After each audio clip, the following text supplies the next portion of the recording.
C'est parti pour le prochain chapitre, le chapitre numéro 6, sur la comparaison et l'encadrement. Alors, premièrement, on va regarder ce que c'est que comparer.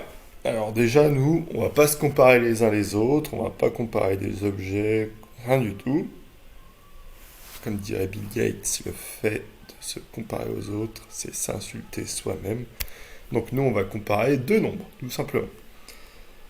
Alors, comparer deux nombres, ça veut dire quoi? Ça veut dire qu'on va dire lequel est le plus grand, tout simplement le plus petit.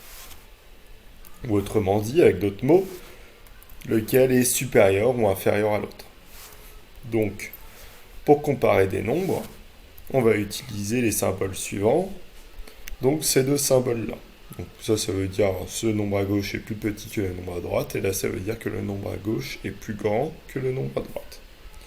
On va tout de suite prendre des exemples. Par exemple, 54, il est plus grand que 45. Donc je peux mettre le symbole dans ce sens-là. Si vous voulez, ces deux, là où c'est grand, c'est là où il y a le grand nombre, et là où c'est petit, c'est là où il y a le nombre le plus petit. 7,3 et 7,31, et ben je peux dire que 7,3 c'est 7,30 en ajoutant un zéro inutile, et donc 7,30 est plus petit que 7,31.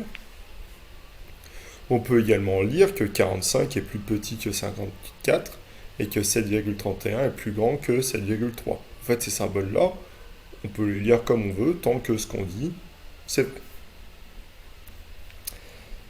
Enfin, une remarque importante, c'est ranger dans l'ordre croissant, qu'est-ce que ça veut dire? Eh bien, ranger dans l'ordre croissant, ça veut dire qu'on va ranger du plus petit au plus grand.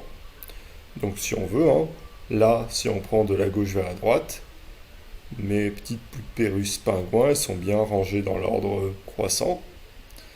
Alors que ici, si on va de la gauche vers la droite, on va parler d'ordre décroissant.